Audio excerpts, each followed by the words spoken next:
Продолжува бојкотот на откупот на тутун од страна на тутунарите. Досега според државниот земјоделски инспекторат кај 10 откупувачи биле предадени само околу 500 тони на тутун, што било премалку. Тутун во мали количини предаваат само оние на кои што итно им се потребни пари. Останатите велат дека нема да го предадат за цена од 300 денари затоа што тоа било неисплатливо. Реалната цена треба моментално за тутунот да биде испод 450 денари долу да не биде. А и то субвенцијата што вика за тутуно, не 110, туку 2,5 евра треба да биде за килограм. Па да обстанеме ние како земјоделци, како тутунари.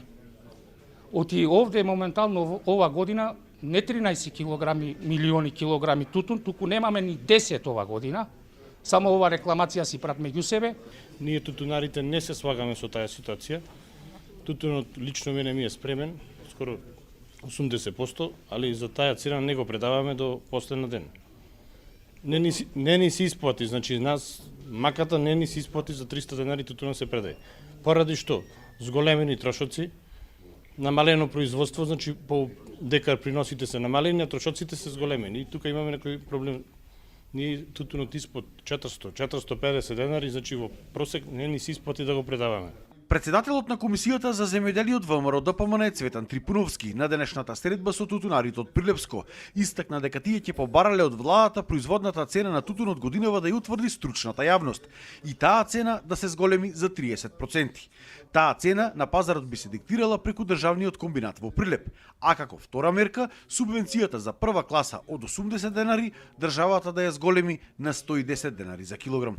Доколку владата овие денови не се одважи, не го прифати нашиот предлог, доколку ВМРО ДПМН зема учество во техничката влада, каде што на опозицијата и следува технички министер за земјоделство, односно заменик министер за земјоделство, ќе се предложи до владата на владина седница официјална информација, односно предлог, измена на ова што го нудиме денеска, за да стане актуелно, односно да биде во сила и да можат компаниите да го спроведат. Од државниот земјоделски инспекторат пак ги повикаа земјоделците да не се лажат да го предаваат тутунот на некои соопштенија испратени од откупувачите дека ако се покачила цената, разликата ќе им била исплатена подоцна. Тоа сака да ги доведат тутунарите во заблуда и нашата порака до компаниите, ние не можеме на тоа да реагираме затоа што тоа е како во форма известување и тоа е, не знам, некоја форма која што јас сметам дека сака да ги доведат во заблуда. Да го прочитаат добро законот и крајно време е да ги зголемат цените по класи. Не доколку се даеле другите фирми, мислам тоа е стварно не многу лоша пракса. И апелирам на тутунарите да не подлегнуваат на таквите дејанија. Премиерот Ковачевски пак на интерна партиска трибина пред неколку денови во Прилеп, која што не беше отворена за медиумите, изјави дека лани биле дадени 26 милиони евра субвенции. Годинава, бидејќи има двојно помалку тутун, државата ја разгледувала можноста да бидат дадени истите средства. Но никој јавно, ниту од СДСМ, ниту од владата не излезе да образложи како точно ќе се изведе ова.